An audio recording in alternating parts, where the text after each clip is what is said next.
arratsalde on guztioi, txandaren zain nengon hilotzeko, baina ikusi dugu Iñakik sekulako etorria daukala, eta bueno, lehenbizi eskerrak eman edizkiet Zumartekoei, festa ederra antolatu dutelako, egun eta leku zoragarri hontan, egia da deskurrimentu bat izan dela guretzat, toki hau, beti pasatzea hemendik, baina segurasko gaur arte ez genion aire hau ikusi, eta benetan toki ederra da.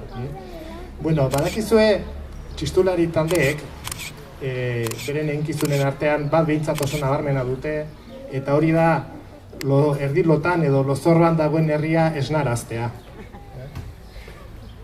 Badakizue festetan eta herria animatu eta egun berriari doinu alaiez heltzeko eta eginkizun hori egiten dute.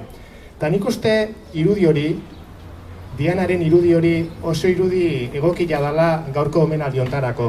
Izan ere, orain dela 32 urte, hemen ditugun txistulari hauek, Diana jo eta erabaki zuten Zumarte proiektua esnaraztea, piztea.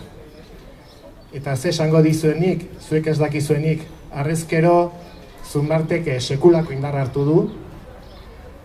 Esan beharra dago, proiektu bat izatetik herri dimentsioa hartu duen egitasmo kolektibo bat izatera pasadala.